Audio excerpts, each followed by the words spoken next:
De verdade? Colossenses 2:1. Baiano, cadê a Bíblia? Vamos lá, Colossenses 2:1. Quero que saiba quantas lutas tenho enfrentado por causa de vocês. Paulo escrevendo para a igreja de Colosso, e agora a igreja é citada Laodiceia, aquela tríade que eu fiz aqui com vocês. Realengo, Bangu e Padre Miguel. O colega, eles pedem para eu ficar aqui. Quem pode manda, obedece quem tem juízo, né? Eles mandam, né? Vamos lá. Quero, porém, que saiba quantas lutas tenho enfrentado por causa de vocês e dos que estão em Laodiceia. Os que estão em Laodiceia. Por muitos que não me conhecem pessoalmente, que eles sejam encorajados, unidos e fortes nos laços de amor, que tenhamos plena convicção e certeza, que eles entendam o segredo de Deus, que é o próprio Cristo. Nele estão escondidos todos os tesouros, sabedoria e conhecimento. Eu lhe digo isso para que ninguém engane com argumentos bem elaborados. Olha só, gente. Pois embora eu esteja longe, meu coração está com vocês. E eu me alegro de que estejam vivendo como devem e de que a sua fé em Cristo seja forte. Agora, assim como aceitaram a Cristo como Senhor, continue a segui-lo. Aprofundem suas raízes e sobre ele edifique a sua vida.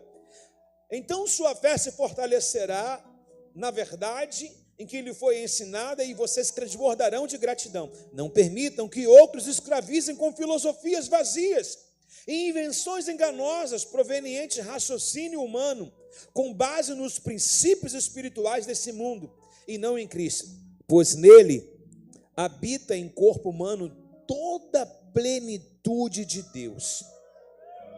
Eu vou ler um versículo e vocês vão ler outro para vocês aí acordarem nessa manhã e dividirem leitura comigo. Pode ser? Impressionante. Quanto mais tempo vai passando, mais a igreja vai ficando cheia. Já estamos quase na bênção final, tem gente chegando. Quero, porém, eu começo, tá, irmãos? Quero, porém, que saibam quantas lutas tenho enfrentado por causa de vocês e dos que estão em Laodiceia, e por muitos que não me conhecem pessoalmente.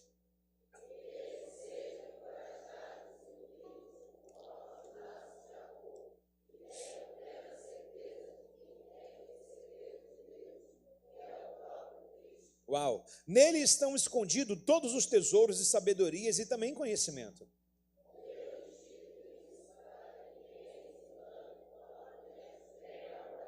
Pois embora eu esteja longe, o meu coração está com vocês. Eu me alegro que estejam vivendo como devem viver a sua fé em Cristo Jesus. Só espero que vocês sejam fortes.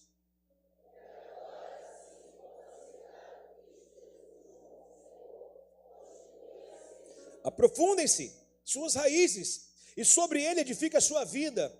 Então sua fé se fortalecerá na verdade em que lhe foi ensinada, e vocês irão transbordar de gratidão.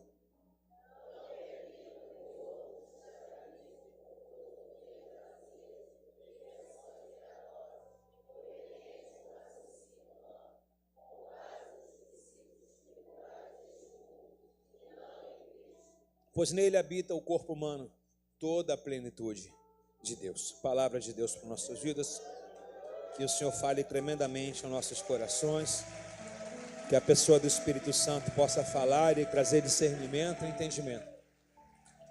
Já que o próprio texto menciona, né, sabedoria e conhecimento, que Deus faça assim conosco nessa manhã. Que possamos permitir o Espírito Santo a nos ensinar, a nos instruir. Não viemos para esse lugar, saímos de nossas casas para voltarmos como se nada tivesse acontecido. Algo nessa manhã nós iremos aprender. E tudo aquilo que nós iremos ouvir hoje, teremos uma semana para pôr em prática. Amém, pessoal? Eu acho que assim tem que ser. Bom, o primeiro tópico que nós iremos trabalhar aqui, ele se encontra no verso número 1, quando Paulo ele cita a igreja de Laodiceia. Vejam, quero que saiba quantas lutas tenho enfrentado por causa de vocês, dos que estão em Laodiceia. Qual é o problema, um conflito de Laodiceia? Lembrando que Colosso e Laodiceia, mesma tríade, como falei, e Éfeso também, mas ele destaca Laodiceia no primeiro versículo, e a quem conhece um pouco das cartas de Apocalipse, sabe que no capítulo 3, a partir do verso 15, o Espírito de Deus, ele manda uma carta para aquela ilha ou para aquela igreja dizendo: eu tenho, porém, contra ti vocês que deixaste o primeiro amor. Então, uma igreja que perdeu o primeiro amor, uma igreja que perdeu as primeiras obras, uma igreja que ela se vangloria pelo ouro dela. Laodiceia tem uma coisa importante a ser colocada aqui nessa manhã, em que ela tinha uma fonte de águas naturais. Por exemplo, quando ele diz colírio para os seus olhos, então era uma cidade que tinha uma fonte de águas naturais, em que se embasava de forma química que curava as visões das pessoas, ou seja, era tipo uma fonte original, onde se manipulava remédios em que curava as vistas das pessoas, né? Por isso que ele diz colírio para os olhos. E outra coisa que ele diz também é sobre ouro. Eu aconselho que de mim compre ouro provado no fogo. Então era uma cidade de muitas escavações, onde muitos ourives trabalhavam lá e se construía riquezas em cima dessas duas coisas, ou seja, dos olhos que eram curados pelas fontes de águas, que eram milagrosas, e também pelo ouro daquela cidade. Então ele dá essa disparada para essa carta, para essa igreja, dizendo para ela que ela perdeu a paixão, em que na verdade o dinheiro está valendo mais do que tudo. E ele agora dispara essa carta para Laodiceia, dizendo para eles também que não conhece pessoalmente, mas para eles tomarem cuidado, não serem persuadidos pela riqueza da cidade, pelo valor da cidade. Ou seja, nós sabemos que também há um conflito muito grande para nós: religião e dinheiro.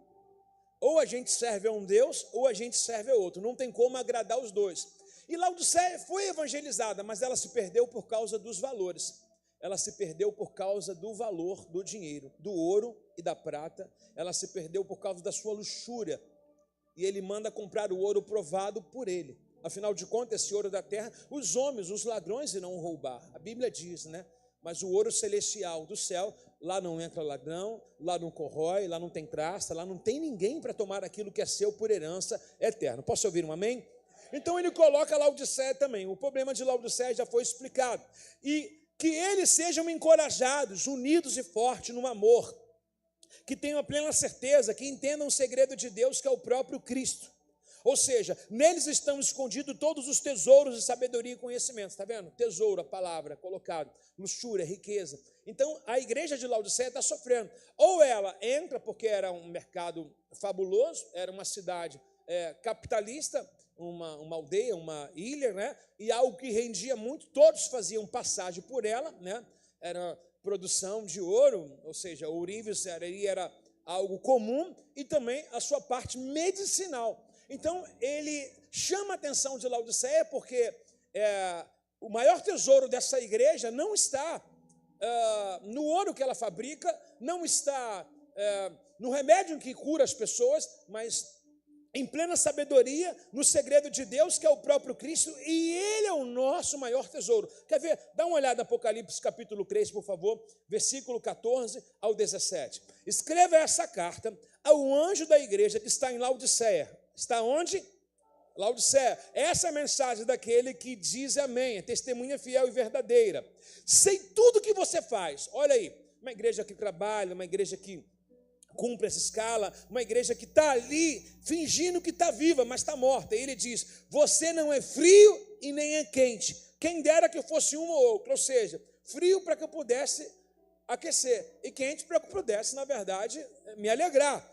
Mas porque você é como água morna, nem é quente nem frio, vou vomitar cheio da minha boca. Você diz, Laodiceia: eu sou rico, não preciso da igreja, não preciso de Jesus, não preciso obedecer ninguém, não preciso de alguma coisa. Você não percebe que você é miserável, pobre, cego e nu? Essa é a carta para Laodiceia. Olha que palavra grosseira. Ela se vangloria no seu ouro, nas suas curas, na sua água morna, ok?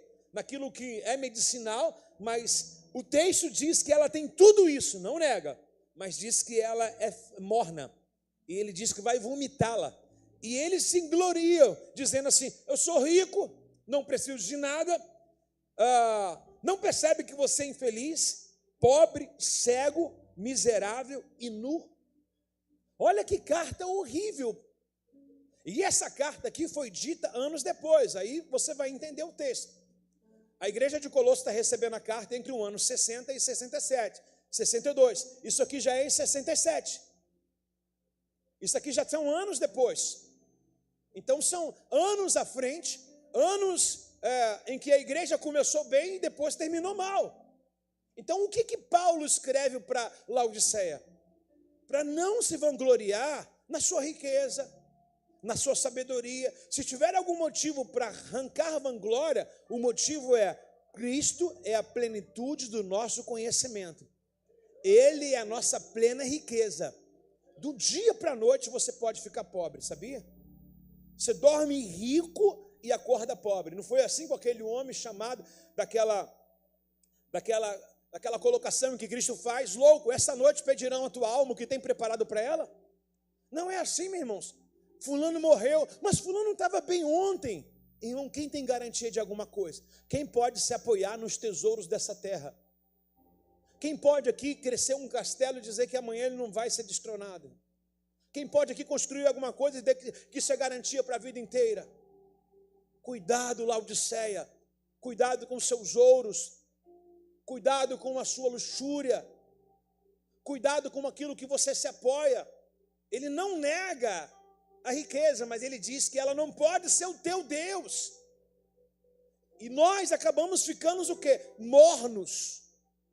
Nem frio e nem quente, mornos. Então essa carta para Laodiceia é para que aquilo que nós lemos lá no futuro não aconteça. Talvez seja essa manhã te prevenindo de algo no qual você iria se perder. Ele coloca a carta de Laodiceia dizendo: cuidado com o ouro. Cuidado com os seus ganhos, com suas habilidades, para que não se torne Laodiceia no futuro, uma igreja morna, um casal morno, um homem morno, uma mulher morna, um jovem morno. Por quê? Porque ganhou o mundo inteiro, mas está perdendo a sua própria salvação.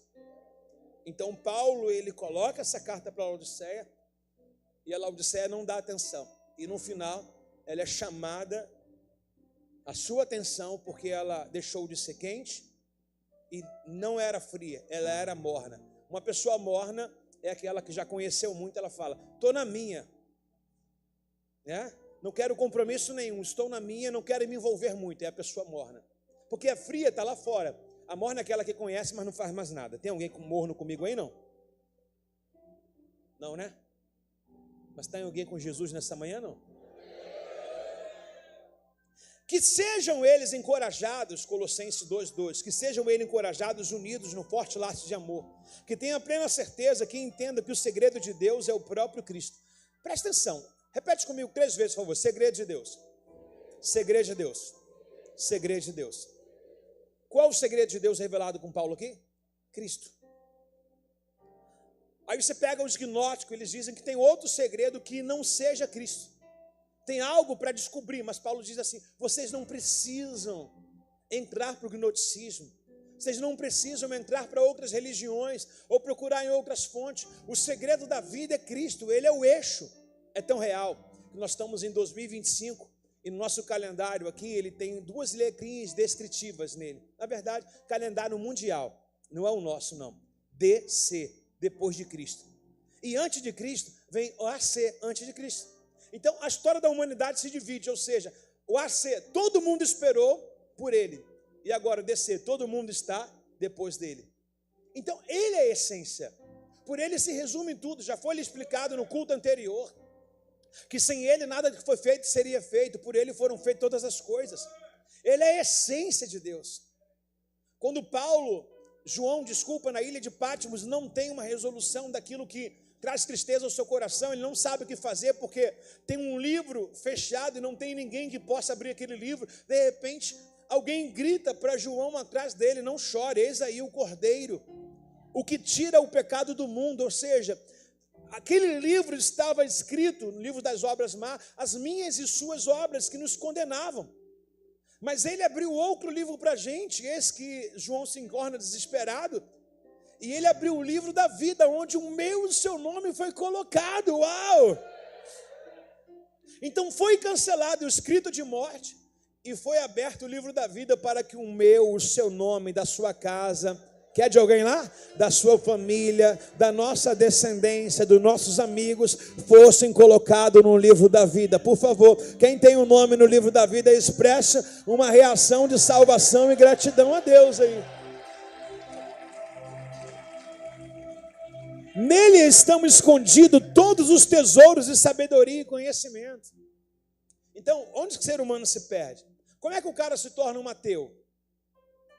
Tem duas vertentes: aquele que nunca procurou a escritura de Deus, ou existem os ateus que se afundaram em Deus e não querem mais acreditar em Deus. Quer ver uma coisa?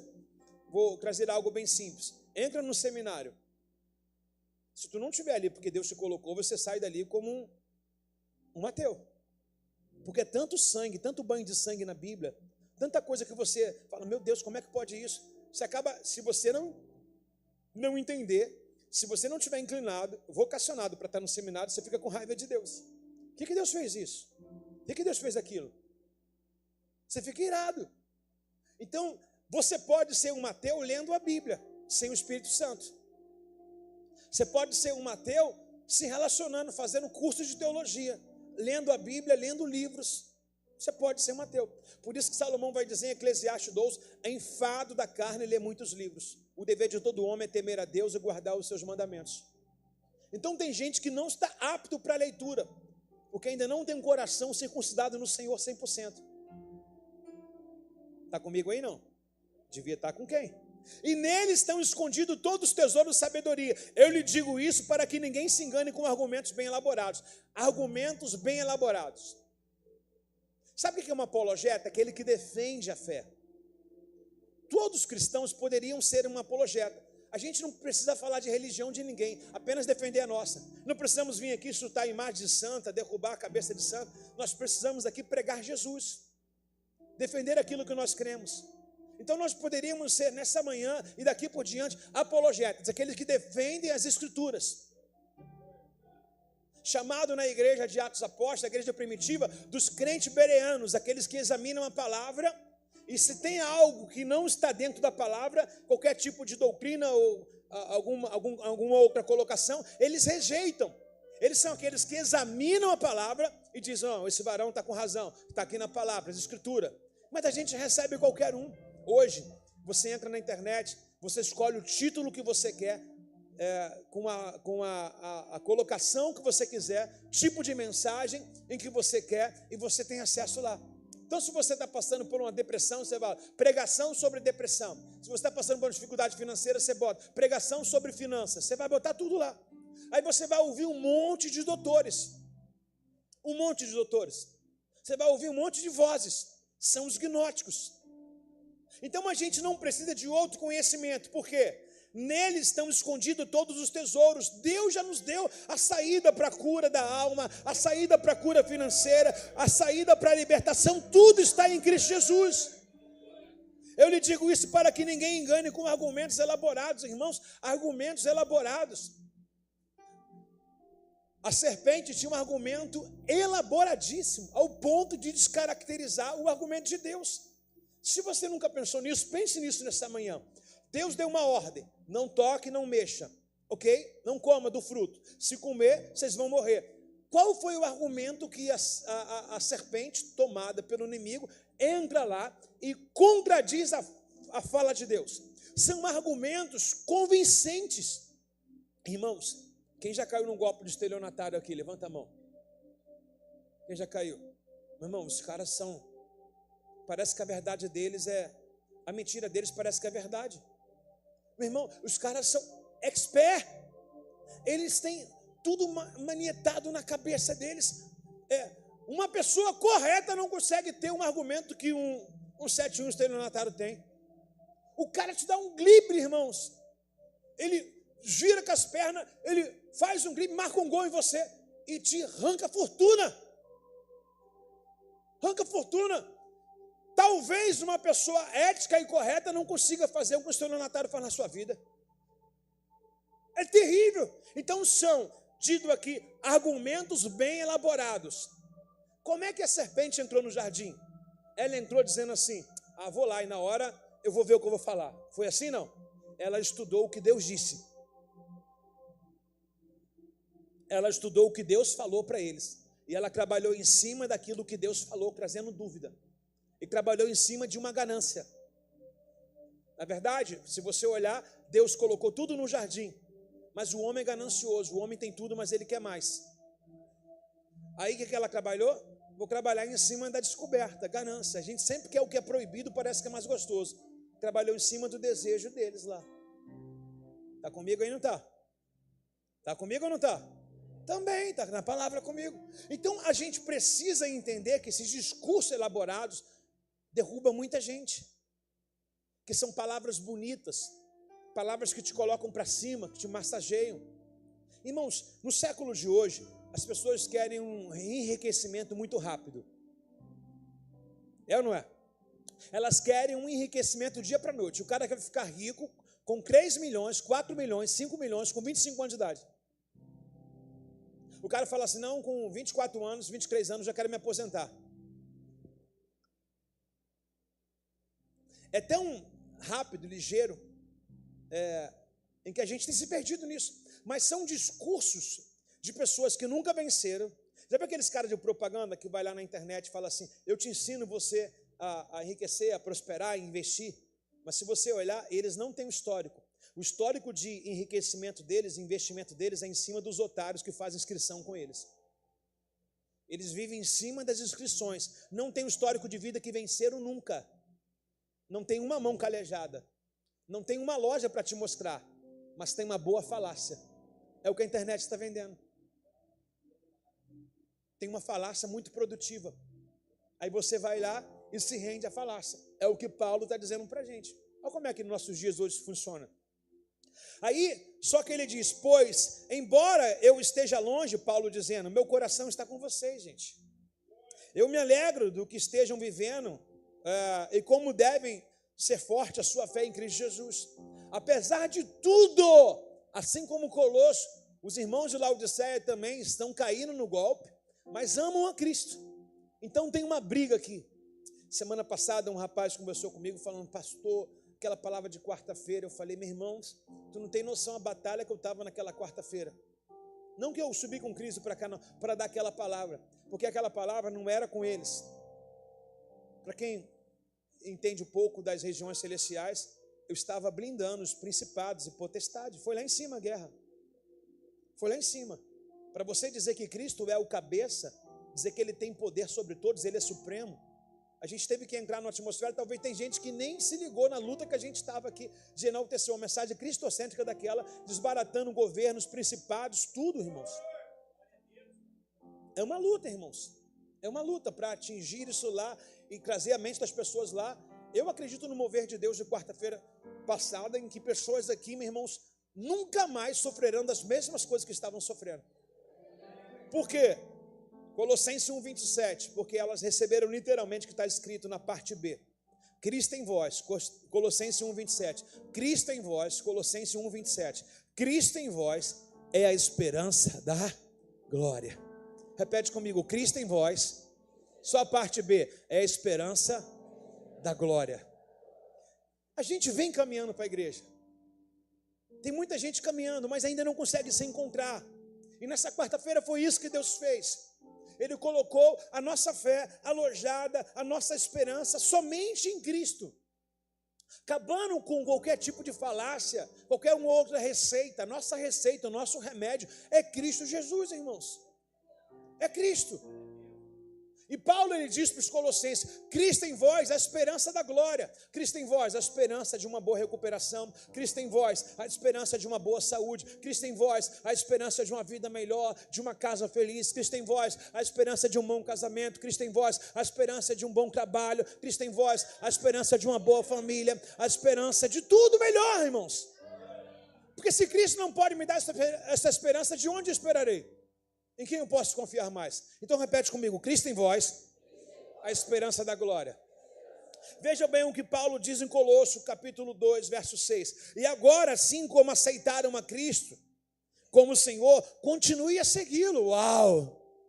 Aceitei Jesus, pastor, aceitei, batizei nas águas, batizei. Então continue a segui-lo. Imagina essa mensagem para a igreja de Colossos de Laodiceia, anos atrás, 62 depois de Cristo. Aceitaram Cristo, agora continue a seguir.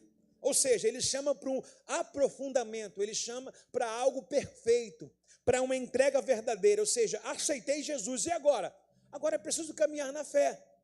Aprofundem nele as suas raízes, para que ele edifique a sua vida.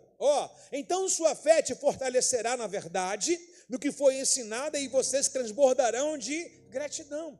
O que Paulo manda os colossenses fazer agora, os irmãos de Laodiceia? Se aprofundar. Talvez você tenha tempo de igreja, mas não tem profundidade. E como é que se mede a profundidade? Nas questões que vocês ainda param. Nas questões que ainda vocês não conseguem vencer. A Bíblia fala em Mateus capítulo 7, a casa da areia e a casa da rocha. A casa da rocha e da areia eram duas casas bem bonitas. O texto enaltece as duas, dizendo que eram lindas. Mas no dia da crise, no dia da tempestade, uma desaparece, sem profundidade. Por quê? Sabemos que casa da areia não requer profundidade, não tem estaca batida, não tem alicerce. Mas a casa da rocha não, ela tem alicerce, ela tem profundidade, ela tem estaca batida, ela tem as suas colunas não somente para cima, mas também abaixo também, porque tudo aquilo que ela conseguiu subir em cima, muito mais tem a ver com aquilo que está embaixo. Você vê uma árvore muito grande, muito bonita, mas de repente num vendaval aquela árvore cai. Mas por que aquela árvore caiu? Por causa da sua pouca profundidade raiz. E assim somos nós. Então Paulo vai chamar a igreja agora de Colosso para quê? É tempo de Timóteo, é tempo de leitura. Mas não é ler qualquer uma coisinha, é ler aquilo que vai te fazer você crescer, é se envolver, é devocional todo dia, é orar manhã, tarde e noite, é participar dos cultos, é estar envolvido na célula, é fazer um tempo de crescimento, é participar, é solidificar, é trabalhar, é se envolver, é fazer a vida com agenda no reino. É dizer assim no mundo espiritual: a partir de agora a minha agenda é para o reino. O meu estilo de vida é um estilo de vida que agrada a Deus. E você sabe muito bem que Paulo, pregando em Atos capítulo 27, 17, alguma coisa. Você sabe que Paulo, ele chega na sua viagem missionária, e aquela cidade em que tinha muitos outros ensinamentos, tais deles como pessoas que faziam obra de bruxaria, eles pegaram os seus livros e lançaram no fogo, se converteram ao Senhor. O que a gente aprende com a verdadeira conversão em quem ama a palavra de Deus? Qualquer outra coisa que distorce a palavra é fogo. Qualquer uma outra coisa que me distorce o ensinamento é fogo. Você sabe que uma vez eu comecei a ler um livro, por exemplo, A Divina Revelação do Céu e do Inferno. Já viu aquele livro? Quem já leu? A Divina. Irmãos, não me acrescentou em nada. Deus falou comigo assim, larga. Eu comecei a entrar, parece que tem um efeito no livro, comecei a entrar naquela batalha com medo. Não tive confiança em nada, porque aquilo é uma experiência contada de alguém e talvez inventada de alguém, em que é algo que me traria aqui para mim um gnosticismo aqui. E eu tenho a Bíblia para ter experiência. Se eu quiser saber do céu, eu vou ler Apocalipse. Se eu quiser saber das coisas futuras, eu vou ler Apocalipse. E eu fiquei numa ilusão, isso é anos atrás, tá, pessoal? E eu larguei esse livro, nunca terminei. Mary Blackster, A Divina Revelação do Céu e do Inferno. São coisas que a gente entra e talvez, como ele diz aqui, no verso número 4, com discursos bem elaborados. Talvez a tua falta de crescimento tenha sido não por falta de leitura, mas está lendo o que não presta. Está lendo coisas erradas. Está ouvindo quem não deve. Pode ser. Talvez você está cheio de pregação, mas talvez você está todo embaralhado. Por quê? Está igual o Mary Blackster. Essa divina revelação, não sei o quê. Não porque eu gosto da revelação, porque eu gosto do pastor fulano de tal. Talvez seja isso. Mas o Senhor está nos chamando nessa manhã para uma mensagem cristocêntrica, junto com quarta-feira.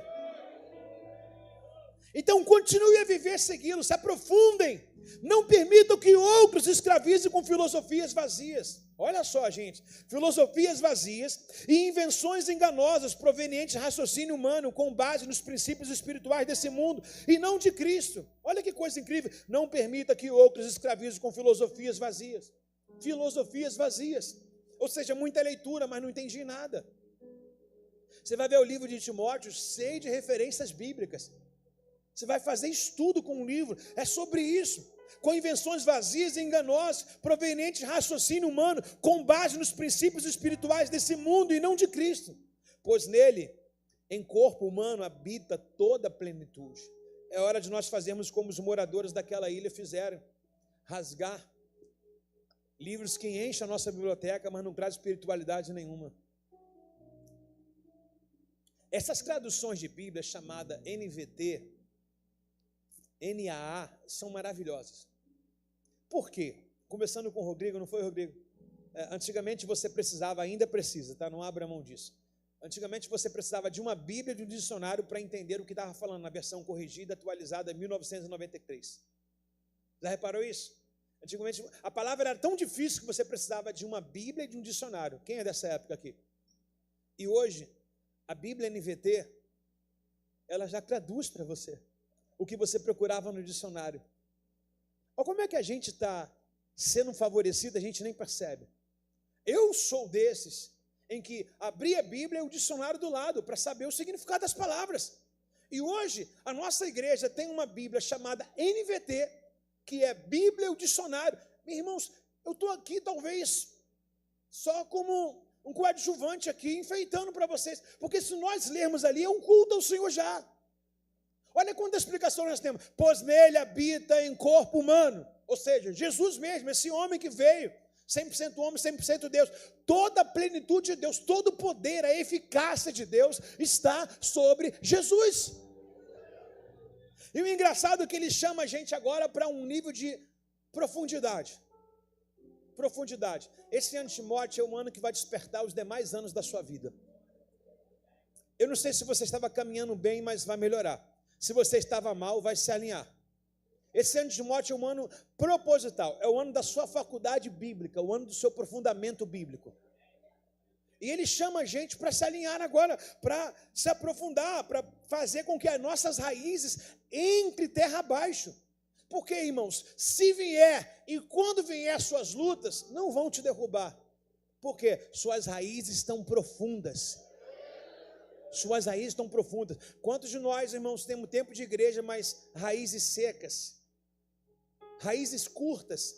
Quantas vezes você já entrou e desviou da igreja? Você vai colocar problema aqui, problema lá. O fly mais rodado essa semana é aquele dito assim, ó, o McDonald's erra o seu pedido 10 vezes e você não sai da fila e ainda espera o seu lanche. Mas a igreja erra com você uma vez e você diz que a igreja não presta. É o fly da semana, né? A igreja erra e você não presta, mas o McDonald's erra o pedido 10 vezes e você fala, não, a batata está murcha. Aí vai lá e espera. Espera esquentar, espera fazer outro. Mas a igreja, aparentemente, tá? Erra com você e você logo sai da fila e vai embora. Por causa de quê? Falta de raiz, irmãos. Falta de raiz. Falta de profundidade. Não está conectado com a terra, está superficial. Crente de aparência é acima. Crente de profundidade e propósito é abaixo. Crente de aparência é igual o fariseu. Ora de boca a voz alta, de boca aberta nas esquinas. Mas crente que está em Deus, ele fecha a porta do quarto e ora em secreto. Crente que está em Deus, irmão, não mostra nada do que faz. Mas crente de aparência mostra tudo o que faz. Olha, não estou vendo, estou fazendo isso. Estou lendo isso agora. Estou não sei o que, sei o que lá, né? Mas, irmãos, quando entrar no teu quarto, fecha a tua porta. Ora que teu pai está em secreto. Deixa que o teu crescimento, as pessoas vejam e elas percebam isso. Está comigo aí, não? Deixa que elas percebam isso de que forma? Pelos seus frutos. Pelos seus frutos. Seus frutos vão falar por si próprios.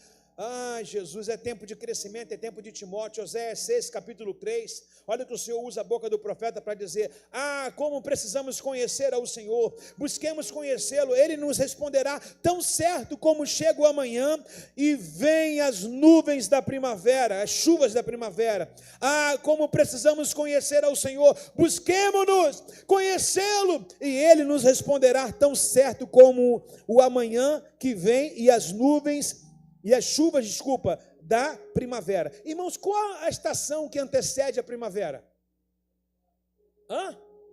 Espera aí, irmão, tem alguém? Pelo que eu sei, é inverno. Tem gente que falou outono aí. Jesus.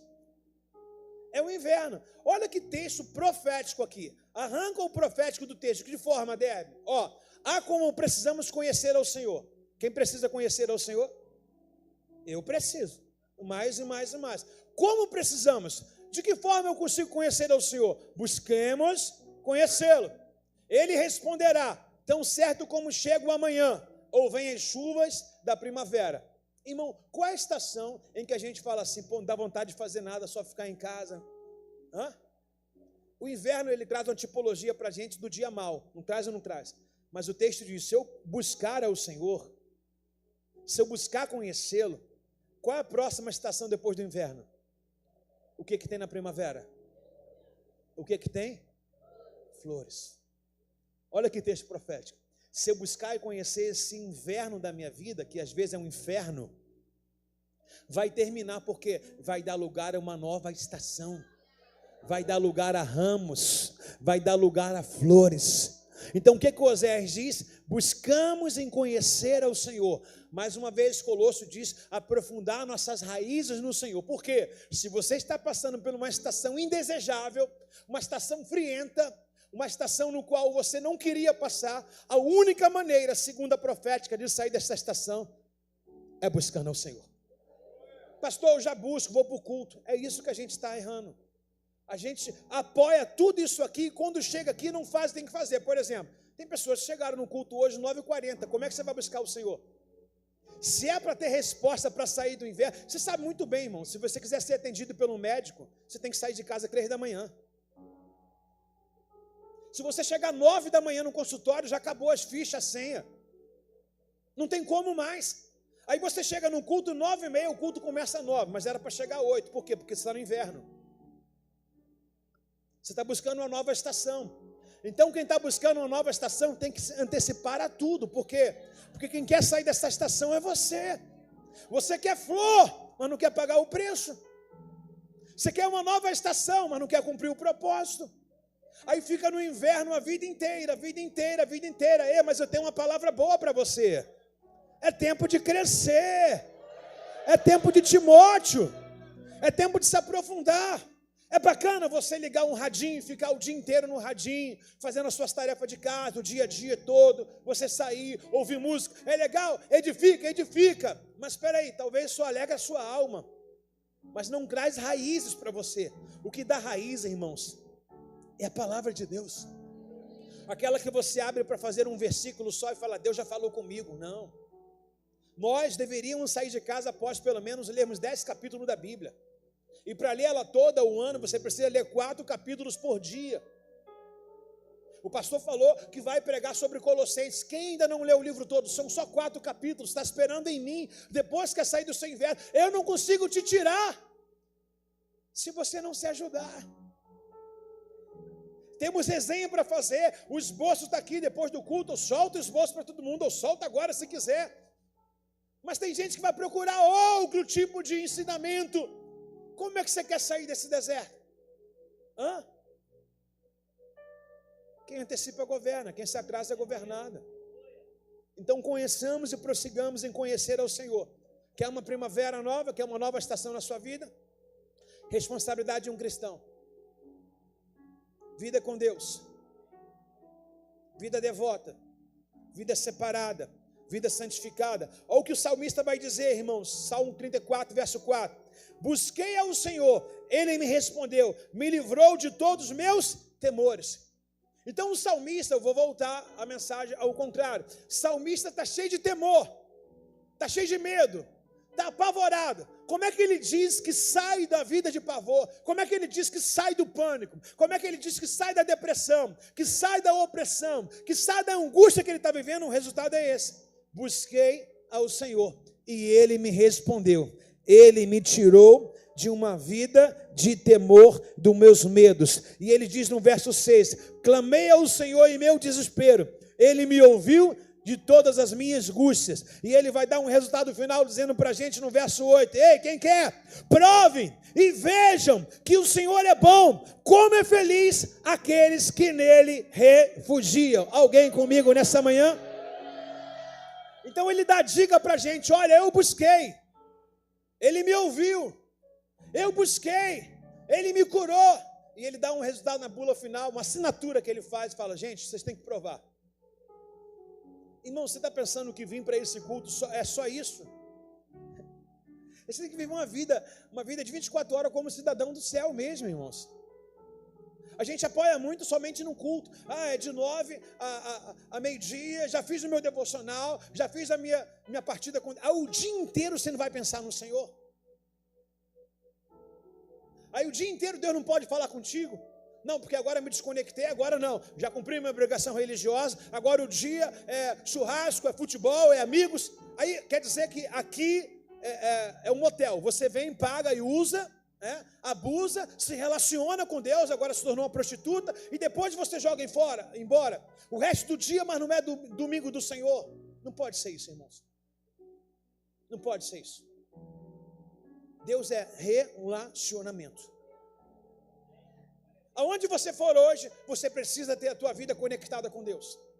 Talvez você vai trabalhar depois desse culto, ainda o culto continua contigo.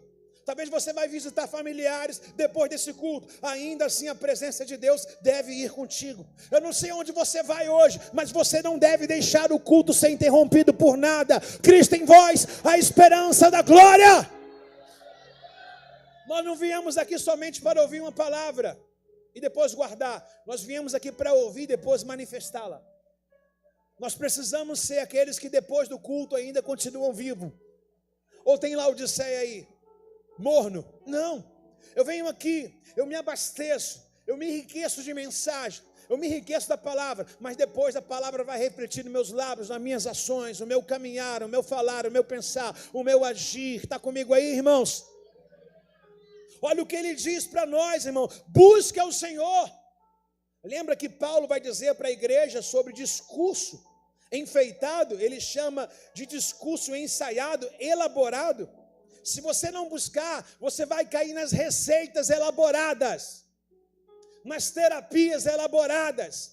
Ninguém quer te dar alta, porque você mantém o emprego de muita gente.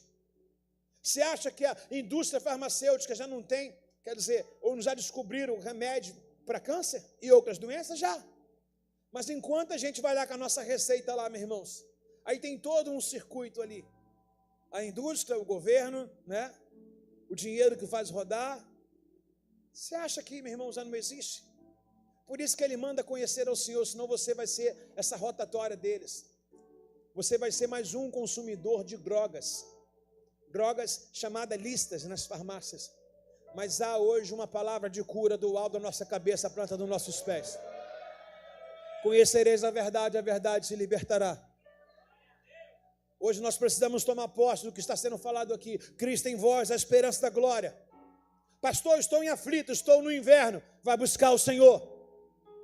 Mas você fala sempre de buscar o Senhor, eu tenho vindo no culto. O problema é que a tua vida não continua como culto depois. Isso é buscar ao Senhor. Aí o salmista diz para a gente, para nós provarmos. Por quê? Porque dele é o nosso refúgio. Ele tirou o salmista do desespero, tirou o salmista do temor, tirou ele de um lago de enxofre, lamaçal de pecado, e colocou num lugar sólido, no reino do seu Filho amado. E ele diz assim, provem, o Senhor é bom. E ele diz, como é feliz aqueles que nele se refugiam. Uau, que receita. Que receita. O poder de uma palavra dessa no culto é um poder de qualquer uma potestade que está regendo sobre a nossa casa, trazendo conflito para a nossa família, trazendo crise para a nossa casa. Uma palavra dessa é libertadora para o nosso lar, para a nossa casa. Uma palavra dessa, ela desfaz a corrente do valente. Uma palavra dessa faz com que todas as potestades, principados que regem a nossa casa, que regem a nossa família, que tentam destruir os nossos, batam em retirada. Porque o texto promete, ele me tirou, então Deus vai nos tirar hoje. Esse inverno vai acabar, nós iremos para a nossa próxima estação. Bem-vindo à primavera. Quem recebe aí, reage no seu lugar aí, irmão.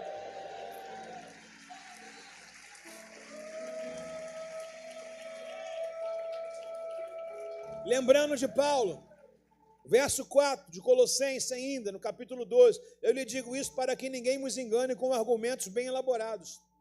Argumentos bem elaborados.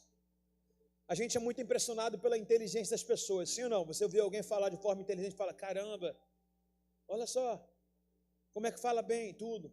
Mas, irmão, a Bíblia chama isso de sepulcro caiado, bonito por fora, mas vazio por dentro. Então, cuidado com esse discurso bem elaborados. Cuidado, vocês não precisam de outro ensinamento a não ser aquilo que Deus tem falado nesse altar. Essas palavras trazem cura para a vida de vocês.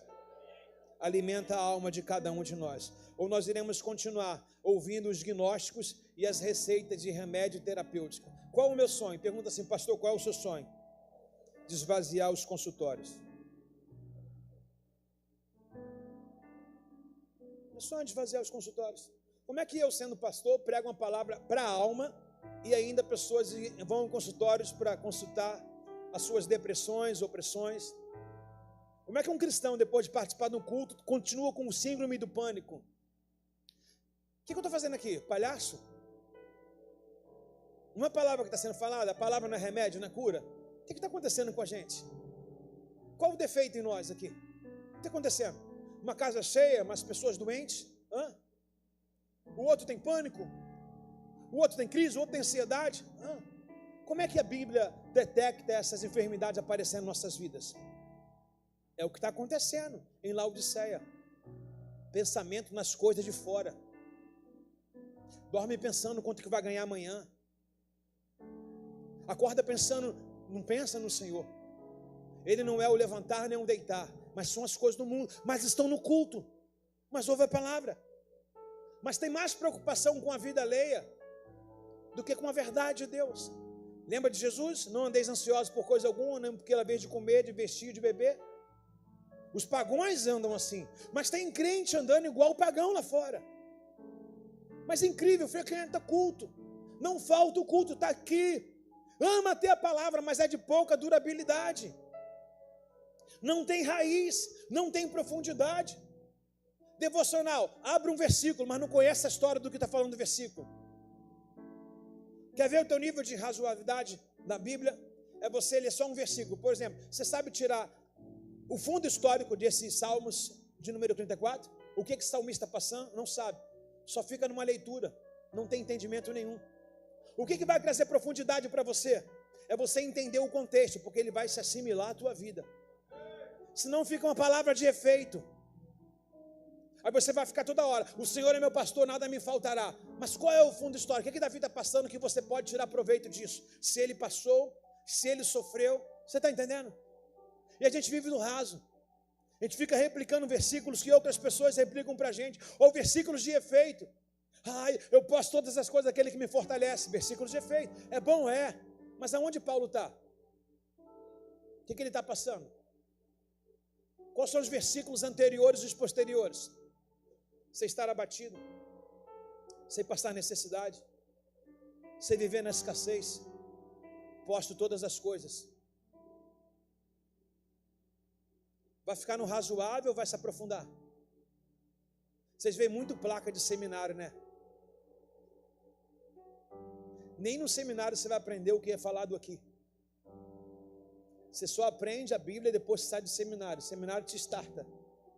Mas o que a gente faz aqui de trazer livro por livro, ainda tem gente sem caderno, sem Bíblia na mão e dizendo que quer crescer no Senhor. Como? Como? Olha o nível de razoabilidade sua. A maioria, braços cruzados, sem anotar nada, sem escrever nada. Isso é o nível de raso.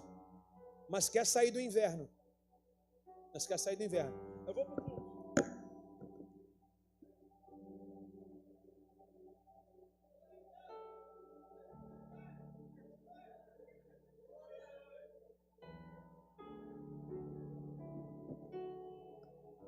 Cadê o seu material da escola? Estamos resenhando um livro. Olha o nível de profundidade. Pior, um monte de líderes. Pastor, depois eu pego na internet, não é a mesma coisa. Enquanto eu falo, sua mente está trabalhando agora aqui, ó. Depois você vai tirar as dúvidas, mas agora são as revelações que Deus vai te falando. Lembra que eu chamei o Espírito Santo para fazer o Espírito Santo? Nos ajuda, não falei me ajuda. Nos ajuda, porque eu sou uma voz, junto com a sua. Então tem as revelações que Deus vai entregando para vocês. Está comigo aí, não está? Ai, Jesus.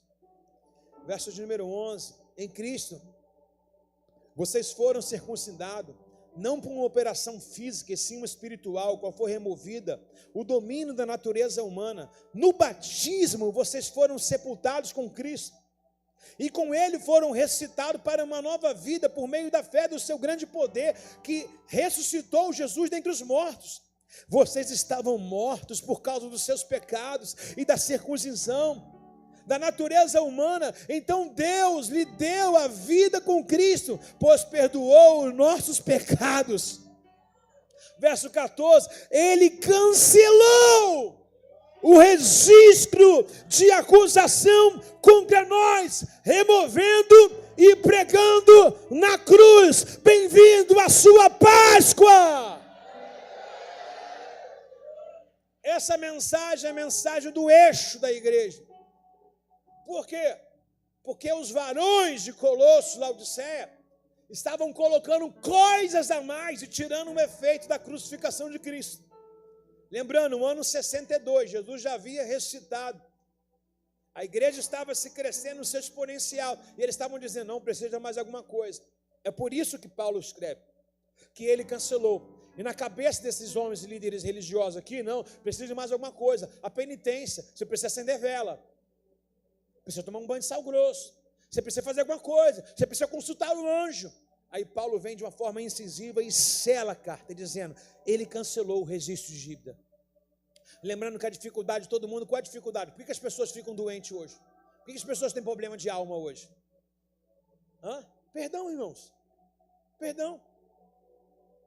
As pessoas adoecem por falta de quê? Relacionamento com as pessoas, criam crises e ficam amarguradas, enraivadas e dá o ódio, aí cria câncer, né? Cria doença de alma, cria ansiedade, cria pânico, cria tudo. Relacionamentos quebrados, ausência de pai, ausência de mãe, problemas, conflitos familiares, de amigos, de igreja, tudo.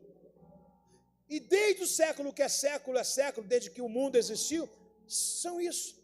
Aí, para tirar esses problemas das pessoas, o que eles inventaram? Inventaram os efeitos, as palavras bem elaboradas, os sacrifícios. Aí Paulo vem dizendo assim, não, cara, você não precisa fazer sacrifício, não. E essa junção de religião não precisa, não. Por quê? Porque o que eles estão oferecendo, Cristo já fez. Eles não estavam se sentindo perdoados. Mas Paulo entra para eles dizendo assim, ele já cancelou. Imagine os homens de Colossos não se perdoando pelas suas falhas do passado antes de conhecer a Cristo. Aí Paulo entra para eles dizendo assim, não, rapaz, quando vocês entregaram para Cristo, lembra que vocês se batizaram? Batizamos, então. Naquela água ficou tudo. Fica a dificuldade até hoje. As pessoas vêm na igreja, entregam a vida para Jesus dessas águas, mas não mudaram aqui. É igual o povo do Egito. Saíram do Egito, mas o Egito continuou na sua cabeça. Como é que a gente vê isso? Que saudade da cebola, que saudade do pepino. Tem gente que entra para a igreja, vive com a igreja, mas tem saudade das coisas do mundo, vive comentando, vive procurando uma música para fuxicar alguma coisa, alguma memória que lembra o passado. É o que Paulo está passando aqui. Aí Paulo traz para os Tessalonicenses de uma forma exuberante, dizendo assim, cara, quando vocês entregaram a vida para Jesus descer as águas, foi cancelado. A vida antiga de vocês acabou. Não tem mais, não.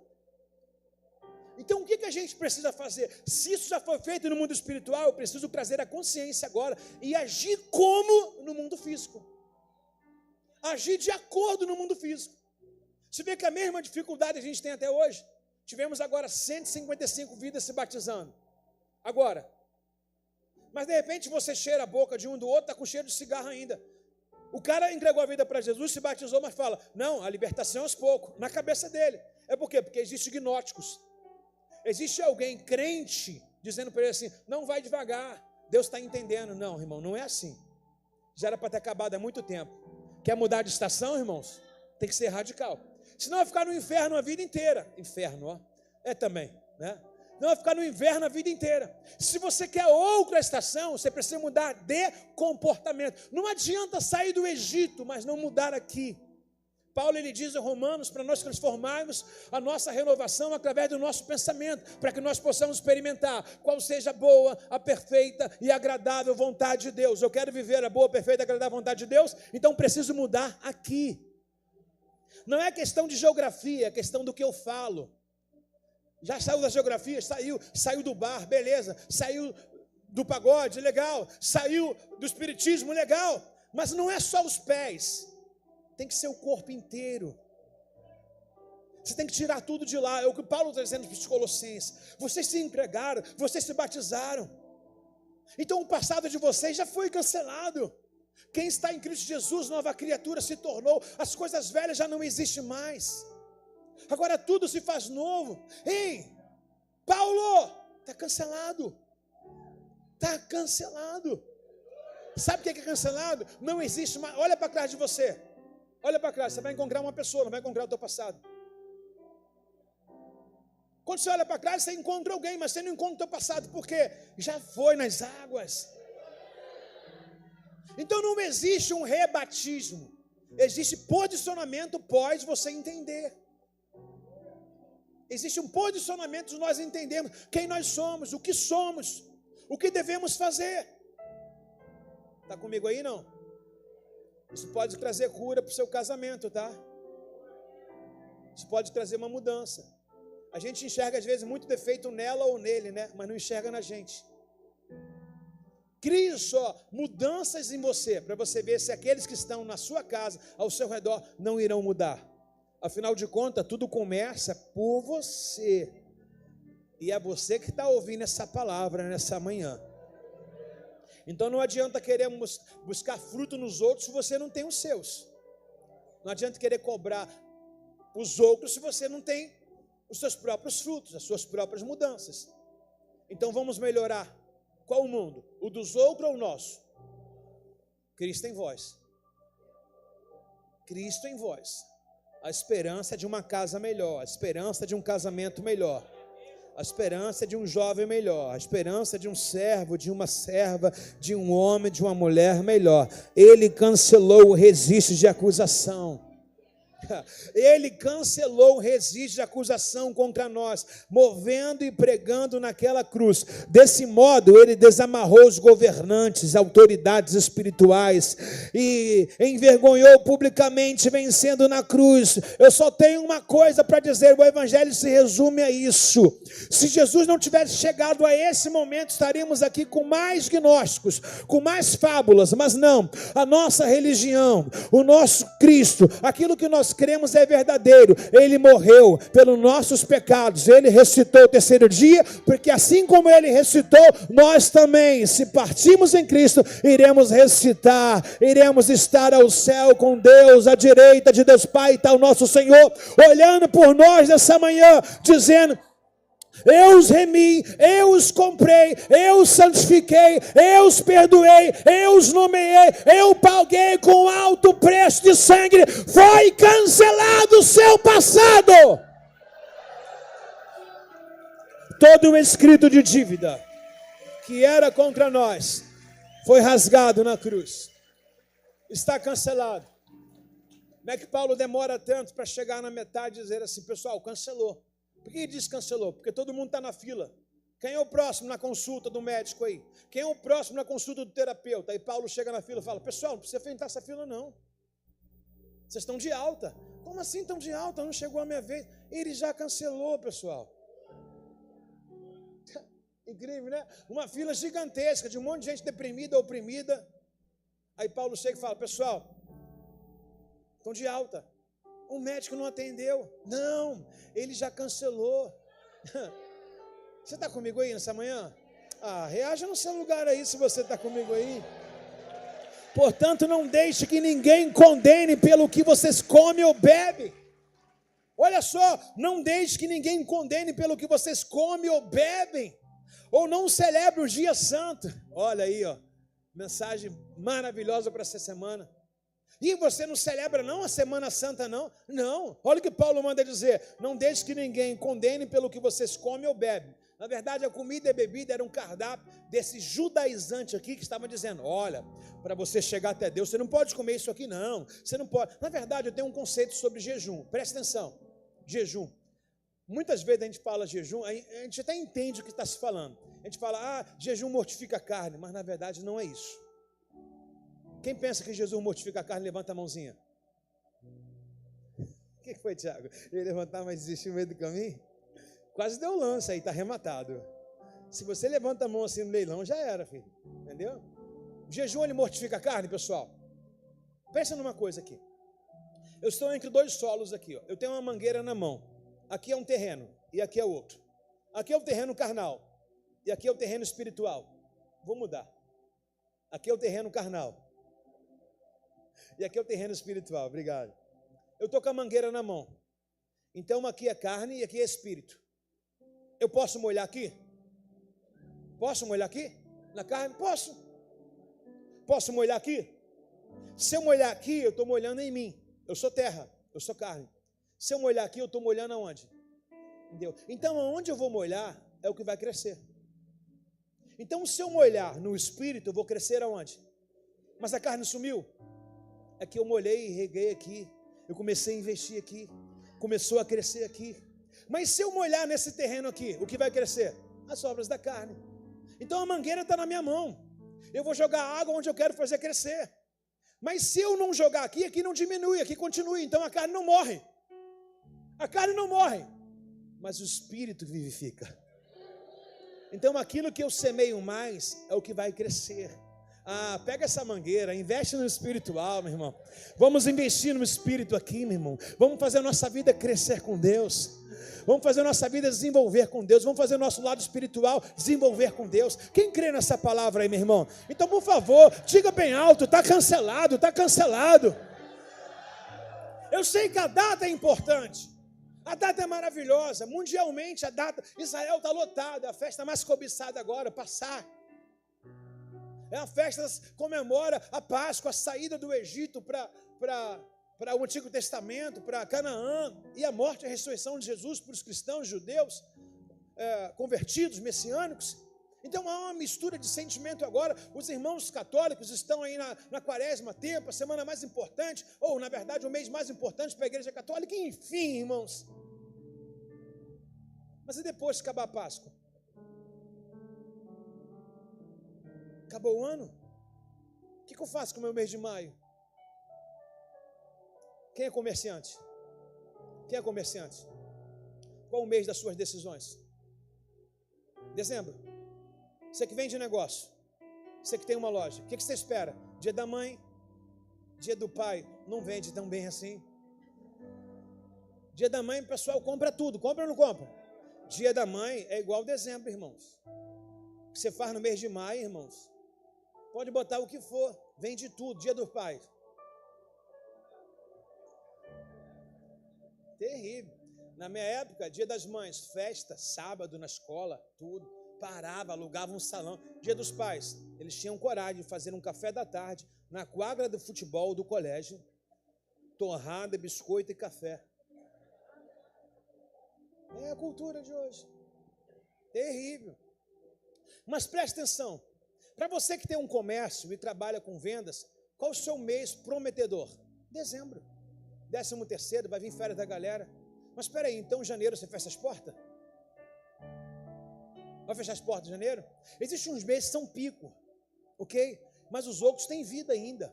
Então eu quero dizer para você que janeiro funciona para você, porque a bênção de Deus está no teu janeiro. Eu quero dizer para você que o mês mais curto, mais impropício pode ser onde Deus vai te abençoar mais. Talvez você dê descredibilidade ao fevereiro, dizendo que fevereiro o ano não começou, o mês é mais curto. Meus irmãos, pode acreditar que o mesmo Deus que abençoou o seu dezembro vai abençoar o seu janeiro, vai abençoar o seu fevereiro, vai abençoar o seu março, vai abençoar o resto dos seus meses, porque Ele não é Deus refém de uma estação. A bênção de Deus é permanente sobre nossas vidas. Tem alguém para receber isso aí? Reage no seu lugar nessa manhã. Foi rasgado o escrito de dívida contra nós, irmãos.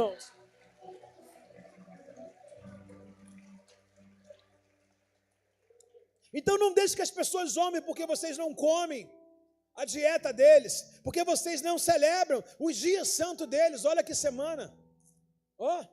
Paulo está dizendo para vocês, talvez você agora, talvez até me dê razão, porque eu falei, não, vou comer churrasco na Semana Santa. Aí agora você lê nesse texto aqui, portanto, não deixe que ninguém se condene. 16. Não deixe que ninguém condene pelo que vocês comem ou bebam. Não celebram certo dia santo, as cerimônias de lua nova ou sábados. Até o sábado é colocado. Presta atenção, Rafael. Olha só. Olha, Jesus está dizendo para a gente, a palavra do Senhor está dizendo para a gente através do Paulo. Será que eu vou viver a Semana Santa e depois acabou? O que era santo, acabou? Então não deixe que ninguém ignorem vocês, maldizem vocês por causa disso. Vocês não vivem segundo as estações. A lua nova, vou cortar o cabelo. Irmãos, lua cheia, né? Vou cortar o cabelo, né? Isso é macumba, irmãos. Isso é macumba.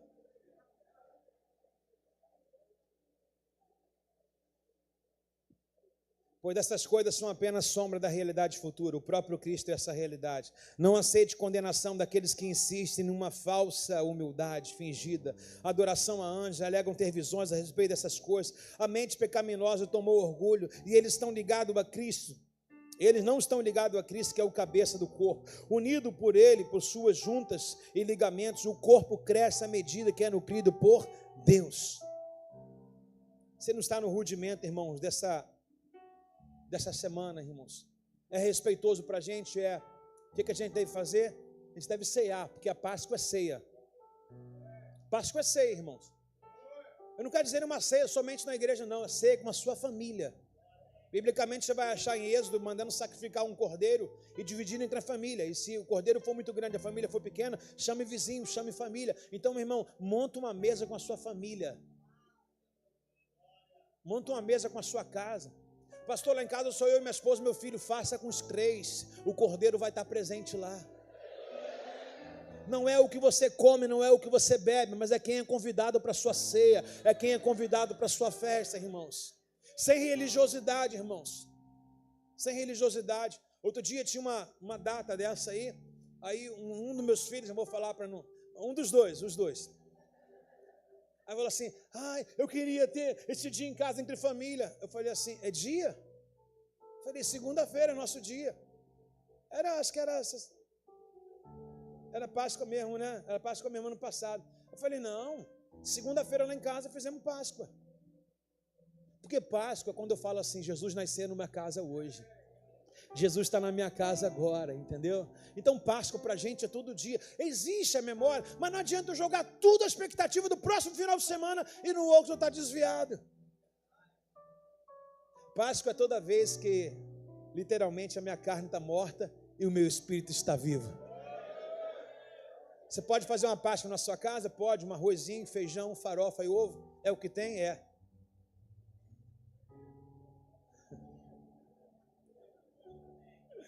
Tem alguém que gosta de ovo mais do que o pastor César? Não?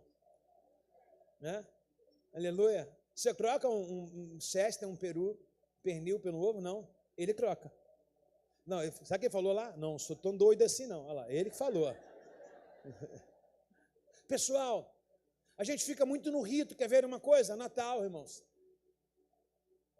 Natal. Meu Deus do céu, mas que loucura. A data não é nem essa, irmãos. 25 de dezembro. A gente espera Natal para se reconciliar. A gente espera Natal para mandar mensagem. Eu liguei, sabe como é que era? Estava com raiva de você, mas eu liguei só porque é Natal. E aí depois do Natal? Vai endiabrar de novo? Qual é a intenção nossa nessa manhã? Viver uma vida piedosa diária com Cristo, irmãos. Uma vida no qual o Espírito de Deus tenha liberdade em nós. Por exemplo, hoje é domingo, poxa, muito legal, todo mundo está aqui. Lembrando, a igreja encheu depois de 9h40. Mas, cara, e amanhã? Vai jogar o culto no lixo? Como é que você vai acordar amanhã? O que você vai fazer amanhã? Quais são as prioridades amanhã? Quantos palavrão vai sair da sua boca amanhã? Você está entendendo, irmãos? Não adianta, irmãos. A fonte que foi limpa precisa permanecer limpa para sempre, irmãos. Uma vez que você levantou as mãos santas para glorificar ao Senhor e abriu sua boca para dizer glória ao nome dEle, por favor, não toque mais impuro. Não torne a falar aquilo que é indesejável. Feliz Páscoa para vocês. Feliz ressurreição. Feliz vida. Todo o escrito de dívida foi rasgado naquela cruz. Eu sei que meus pais, meus avós pecaram demais. Uns pecaram de forma consciente, outros inconsciente. Eu sei que isso me esperava nos meus dias, mas eu rejeitei. Estive conversando com uma pessoa essa semana e ela falou assim: está tudo parado, o negócio está em crise, o comércio está em crise. Eu falei: sério? É sério? Eu falei que não vou participar desse negócio não. Você está entendendo? O mundo está em crise, tem uns rudimentos. Pastor, mas tem que ser. Ok, alerta aí, porque é o mundo. Mas a Bíblia diz que nós estamos em Cristo. Aprenda uma coisa, bota o ouvido para cá e pergunta o quê? O espírito da morte passou no Egito, mas não passou na terra dos hebreus. As bolas de gelo caíram no Egito, mas não caíram na terra de Gozan, onde os hebreus estavam. Há a mão poderosa de Deus sustentando a nossa vida, a nossa casa. Quando a gente entrega a nossa vida para Jesus, a responsabilidade do que nós iremos fazer, comer, vestir, beber, é dele. Essa semana eu falei para uma pessoa, falou assim, eu estou grávida e não sei o que vai ser de mim. Eu falei, você tem pai? Ela tem. Eu falei, não é esse pai não. Você tem um pai espiritual? Ela falou, sim, tenho. Eu falei, então esse neto vai ser top, porque o avô sempre cuida melhor do que os pais. Você entendeu a mensagem, não? Se Deus é seu pai, fica tranquilo. Se Deus é o seu pai, seu filho tem um avô. E você sabe que avô enche de mimo todas as crianças. Vai ter presente semanalmente. Aí, Tiago, vai ter presente mensalmente.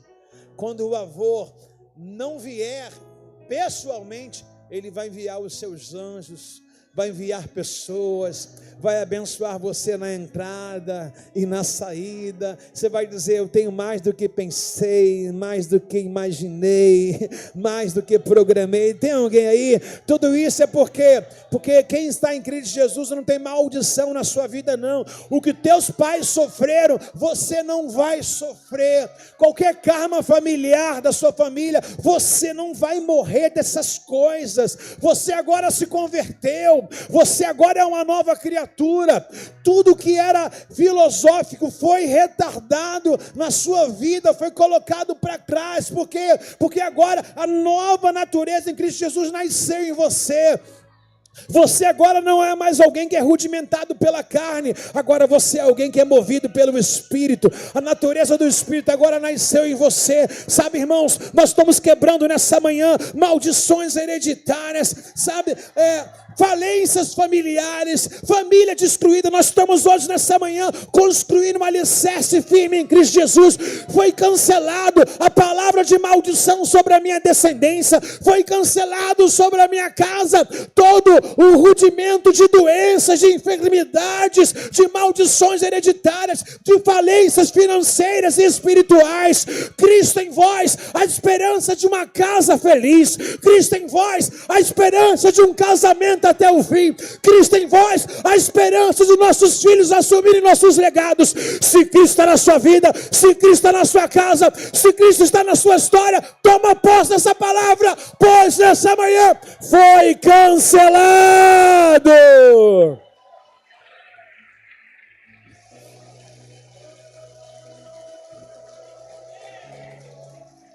Não é uma questão de a gente trabalhar aqui, poxa, até me empolguei agora, porque pastor, o senhor levantou a voz. Não é isso. A gente levanta a voz porque a gente toma posse, a gente se sente empoderado. Porque Cristo, ele cancela essas coisas. Eu consigo olhar ainda alguns entre a minha família em que não vive a verdade em que eu vivo, e é notório. Não sei se você já olhou alguém na sua família, tinha tudo para dar certo, mas dá errado. É porque ainda não foi cancelado. Mas agora com você não. A dívida foi paga. A dívida foi paga, o cheque foi preenchido. Todo escrito de dívida que era contra você. Na verdade, muitos de nós, se não fôssemos esse resgate, muitos de nós nem aqui estaríamos. Nem aqui estaríamos. Quantas vezes o vil tentador tentou, de forma sagaz, roubar a nossa alma, a nossa vida. Quantas vezes você que está com tua esposa, ele tentou minar o seu casamento para destruir? Não. Quem aí, meu irmão, pode entrar com ousadia no santíssimo lugar e dizer, foi rasgado. É um preço de sangue derramado. A partir de hoje já não vivo mais eu, mas Cristo vive em mim.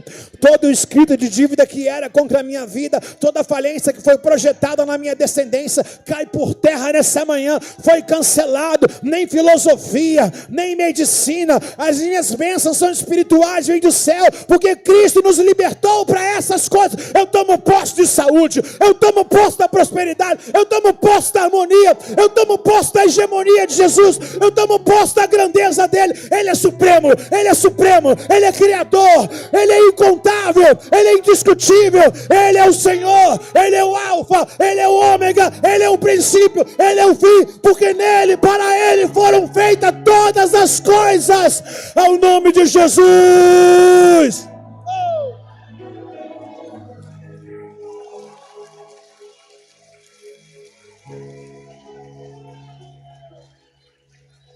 A gente não pode deixar que esses filósofos roubem a nossa felicidade. Quer ver uma coisa? Essas filosofias montadas são bem contaminadas. Outro dia passou uma reportagem do Cabrini entrando na casa de um pastor. Para mim, um dos maiores hereges do Rio de Janeiro. E esse pastor, ele proíbe todo mundo da igreja dele a ver televisão nas suas casas. Não podem ter televisão. Aí ele faz uma entrevista na sala com a TV grande. Aí o pessoal começou a cair em cima e bailar. Tem uma outra religião aí que ela, se tiver um familiar, um filho, uma esposa, um amigo, alguém precisando de doação de sangue, eles não doam. Se eu recebi do meu doador o sangue que foi aspergido sobre a minha vida, como eu não vou fazer para o meu próximo? É o que Paulo está dizendo aqui. Essas coisas aparentemente oferecem uma falsa espiritualidade, porque na verdade são coisas boas. Quer ver? Quem já recebeu um telefonema da LBV? Como que as meninas se atendem? Ela: oi, eu dou até a paz, irmã. Diversas vezes eu enganei pensando que era crente.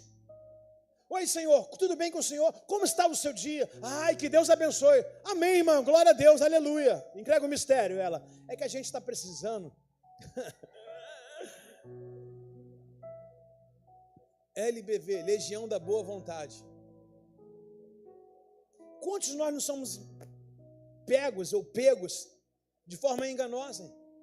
A Bíblia atribui o dízimo ao altar. Trazei todo o dízimo ao tesouro, para que haja mantimento na minha casa. Mas em nome de algumas religiões, não. Eu compro o meu em cesta básica, dou aos pobres. Tem muita gente que vai ser surpreendida quando chegar lá em cima, fazendo coisas boas, mas de forma errada. São esses caras, esses filósofos, que não ensinam, não corrigem, não advertem. Tem alguém comigo? Não? Olha o que Paulo vai dizer aos Gálatas, por favor. Gálatas 1:6. Admiro que vocês estejam se afastando tão depressa daqueles que os chamou para si por meio da graça de Jesus. Vocês estão seguindo um caminho diferente que se faz passar pelas boas novas. Repete comigo: vocês estão seguindo um caminho, obrigado por quem está lendo, vendo? Diferente que se faz passar pelas boas novas. Olha que Paulo adverte os Gálatas. Vocês estão seguindo um caminho diferente, mas é como se fossem as boas novas. Irmãos, existe igreja e existem as igrejas que Deus está. Existem pastores e aqueles que Deus levantou. Olha que seriedade que é o texto. Não é qualquer portinha que eu devo entrar, irmãos. Não é qualquer uma pessoa que eu devo confiar. A Bíblia diz: provai o Espírito para ver se ele é de Deus. Então a gente é enganado diariamente. Não, porque eu vou na casa de uma irmã, porque lá tem um negócio de oração e tem revelação.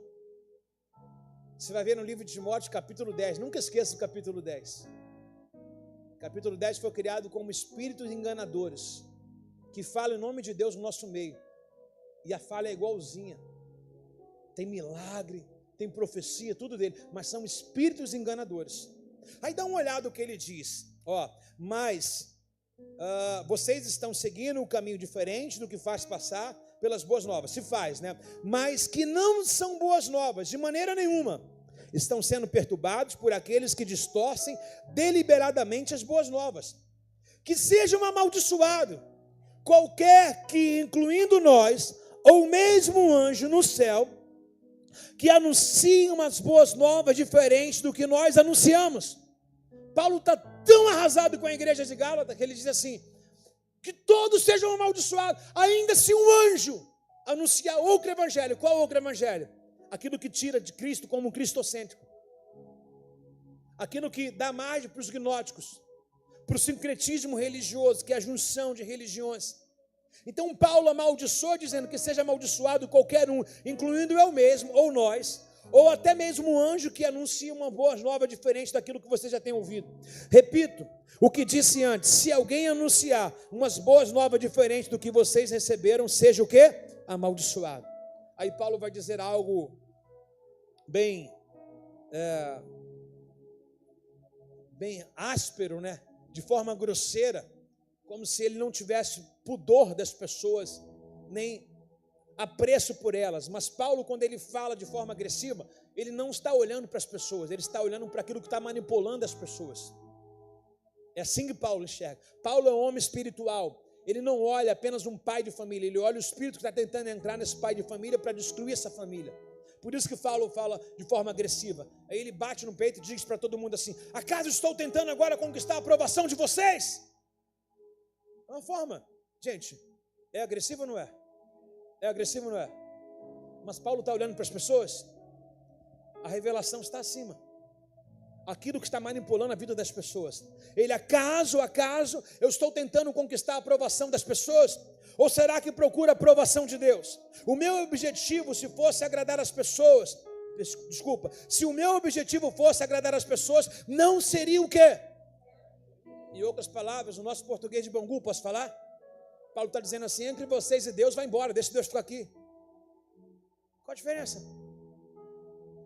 É o que Paulo está dizendo. Uma forma grosseira que não está atingindo a pessoa, mas é o que está na pessoa. Porque para quem não está burlando a lei, quer ver, existe uma blitz, uma lei seca. O cara que tem habilitação, o carro em dia, ele está com medo. Quem entra na bifurcação, finge que o carro está quebrado e abre o capô para consertar? Quem, irmãos? Então o Paulo, que está áspero aqui, vai atingir quem? Quem anda correto ou quem anda deslizando? Justamente.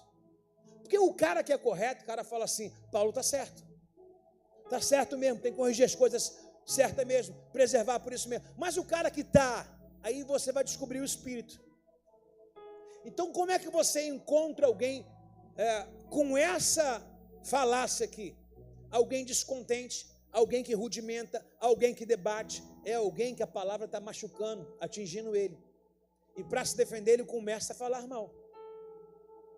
Mas Paulo diz para a igreja de Gálatas que eles se desviaram depressa.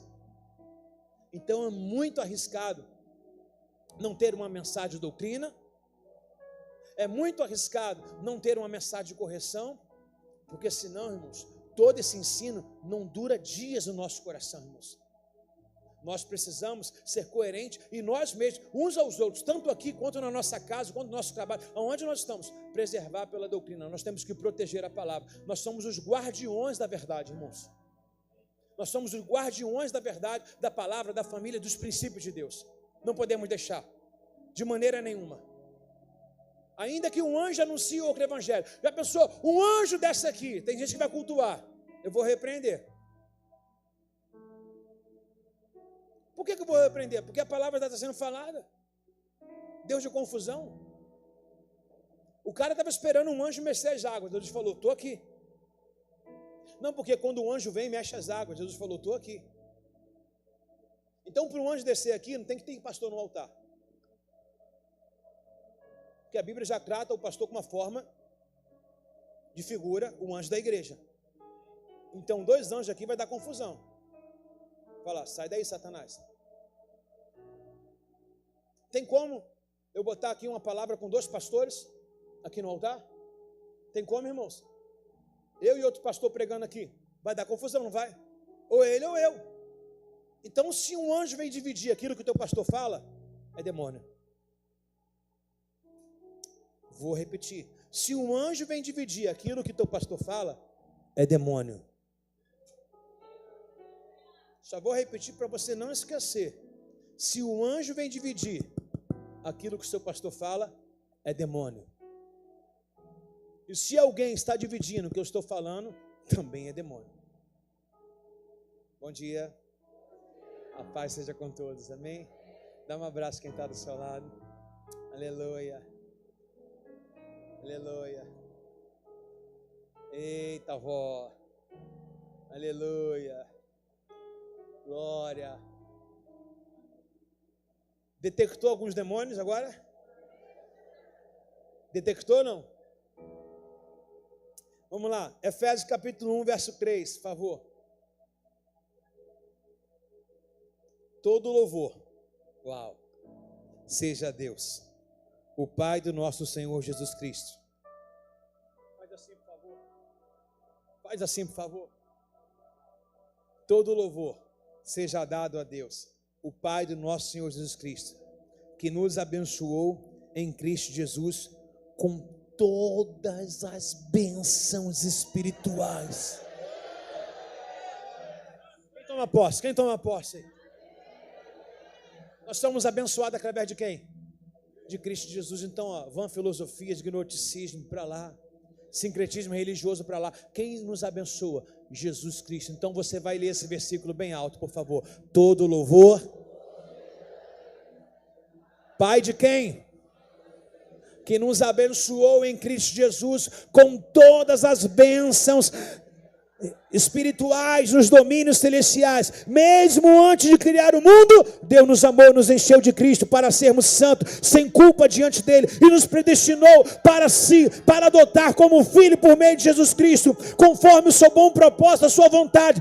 Deus assim fez para o louvor da sua glória gloriosa. Ele derramou sobre nós o seu Filho amado. Ele é tão rico, mas ele é tão rico, ele é riquíssimo em graça, que comprou a nossa liberdade com o sangue do seu Filho Jesus e perdoou nossos pecados.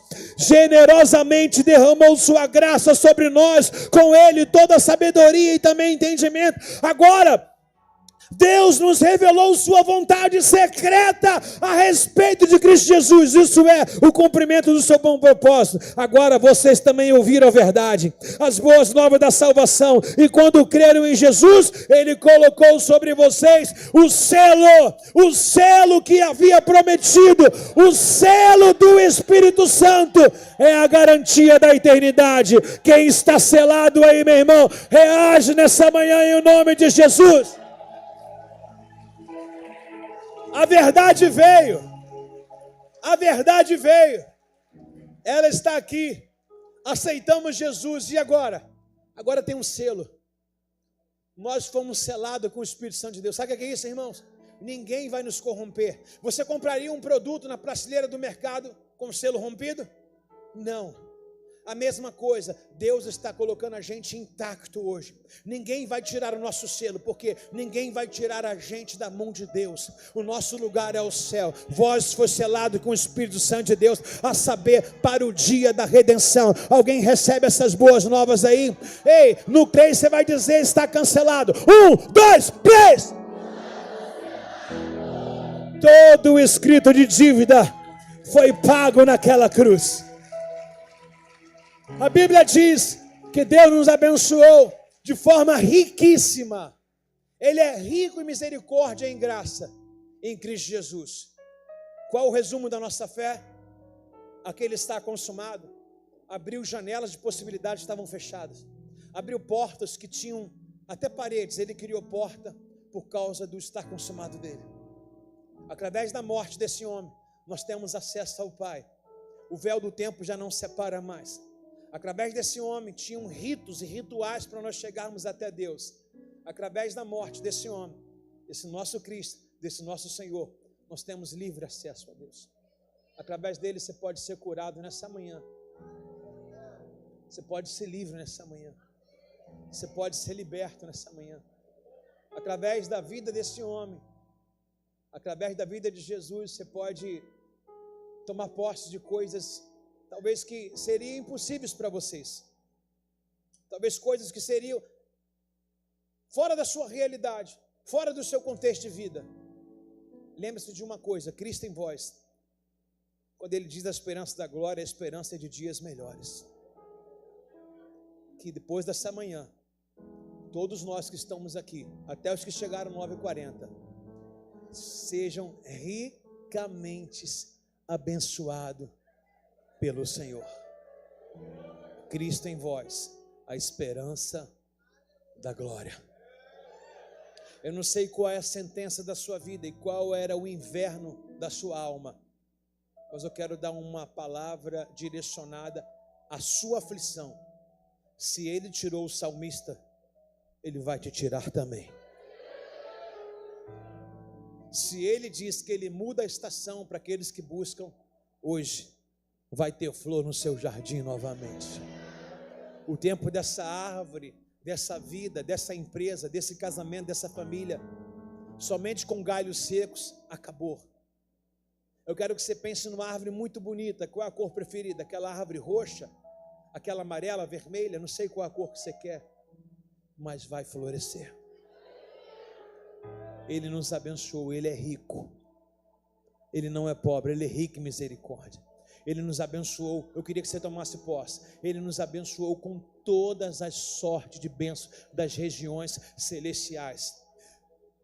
Verso 13, por favor, presta atenção. Quando João Batista é questionado pelos discípulos, de onde vem o poder dele? Jesus falou assim, não há ninguém que faça alguma coisa na terra sem que o poder venha do alto. Você está entendendo?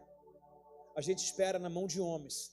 Eu não sei qual é o processo da sua vida que está parado, o que não foi liberado, qual é a causa, está na mão de quem? Se Deus der uma sentença agora, esse martelo vai ser favorecido para você. Por muitas vezes a gente fica com o passaporte bloqueado, com o visto bloqueado, com causas bloqueadas. Já viu aquelas casas que ficam envelhecidas porque briga familiar, judicial, que ninguém se resolve? Você tem uma porcentagem lá. É direito seu, é herança, mas fica preso por causa de homens. Mas se você tomar posse agora, como a gente vai tomar, que o que vem de cima, o homem embaixo não pode interferir. Ah, não. Se vem de cima esse aumento, irmãos, se vem de cima essa aposentadoria, se vem de cima essa promoção, se vem de cima essa porta aberta, se vem de cima essa escritura, se vem de cima esse laudo médico, dizendo que vai gerar, a terra não pode parar, irmãos. Olha só, agora vocês também ouviram a verdade. Posso ouvir um amém? Que verdade é essa? As boas novas da salvação. E quando creram em Cristo Jesus, Ele colocou sobre vocês, é o CRES, irmão. O Espírito Santo, o selo, é o CRES. Vamos lá. Todo louvor seja dado a quem? O Pai de quem? O que Ele fez? Nos amaldiçoou? Jogou praga sobre nós? O que Ele fez? Nos abençoou em Cristo Jesus com todas as bênçãos. Rayana, o que significa todas as bênçãos? Qual a área da sua vida? Tem bênção lá. Qual é a outra? Tem bênção lá. Qual é a outra? Tem bênção lá. Todas as bênçãos sem medidas nas regiões celestiais e nos domínios celestiais. Irmãos, há uma ordem do céu agora para te abençoar. Há uma ordem do céu agora para mudar todo o obstáculo, tirar todas as barreiras, todos os empecilhos. Há uma ordem do céu agora. A ordem não é para parar, a ordem é para abençoar. Então você que precisa hoje ser abençoado pela essa palavra, ser abençoado por Deus, com algumas coisas talvez que não tem dado certo na sua vida, há uma ordem agora do céu dizendo assim, eu vou abençoar, eu vou liberar, eu vou abrir, eu vou fazer, operando Deus, ninguém pode impedir. Se essa palavra, que ela seja agora colocada no seu destino, que ela seja colocada no seu alvo, que ela seja colocada no seu propósito, as bênçãos das regiões celestiais, que sejam agora canceladas, porque a bênção de Deus, ela traz riqueza e não acrescenta dor, e verás a diferença do que serve e o que não serve a Deus. Eu coloco em nome de Jesus em oração agora, vai dar certo na sua vida, vai dar certo na sua história, na sua casa, vai dar certo nos seus dias, que esse tempo de inverno agora se cesse, esse tempo de inverno agora seja retirado. Bem-vinda a uma nova estação, bem-vinda a nossa primavera, bem-vinda, por quê? Porque nós iremos ver um milagre, porque Cristo Jesus nos proporcionou a esse milagre, e operando Ele, meu irmão, ninguém pode impedir. Deus, abra a janela janelas dos teus céus agora, sem medida sobre a sua igreja. Derrama a bênção agora sobre esse pai, sobre essa mãe, sobre esse filho, sobre esse jovem. Abençoe tudo que está ligado a ele diretamente e indiretamente. O futuro dos filhos, as faculdades, os casamentos dos nossos filhos, as moradias dos nossos filhos, a libertação da nossa casa. Que todos os demônios batam em retirada de toda a nossa parentela. Não aceitamos as enfermidades latentes em nossos dias. Todas as enfermidades, pega a sua bagagem, pega o seu laudo, pega o seu diagnóstico e sai da nossa casa. Foi cancelado, é semana de ressurreição. Bem-vindo à Páscoa. O Cordeiro Pascual foi sacrificado por nós. Foi cancelado o escrito de dívida, foi cancelado o divórcio, foi cancelada essa morte. Em Cristo Jesus nós fomos abençoados com toda sorte de bênção nas regiões celestiais. Alguém reage nessa manhã em nome de Jesus. Que a bênção se derrame até 1000 gerações, tua família e teus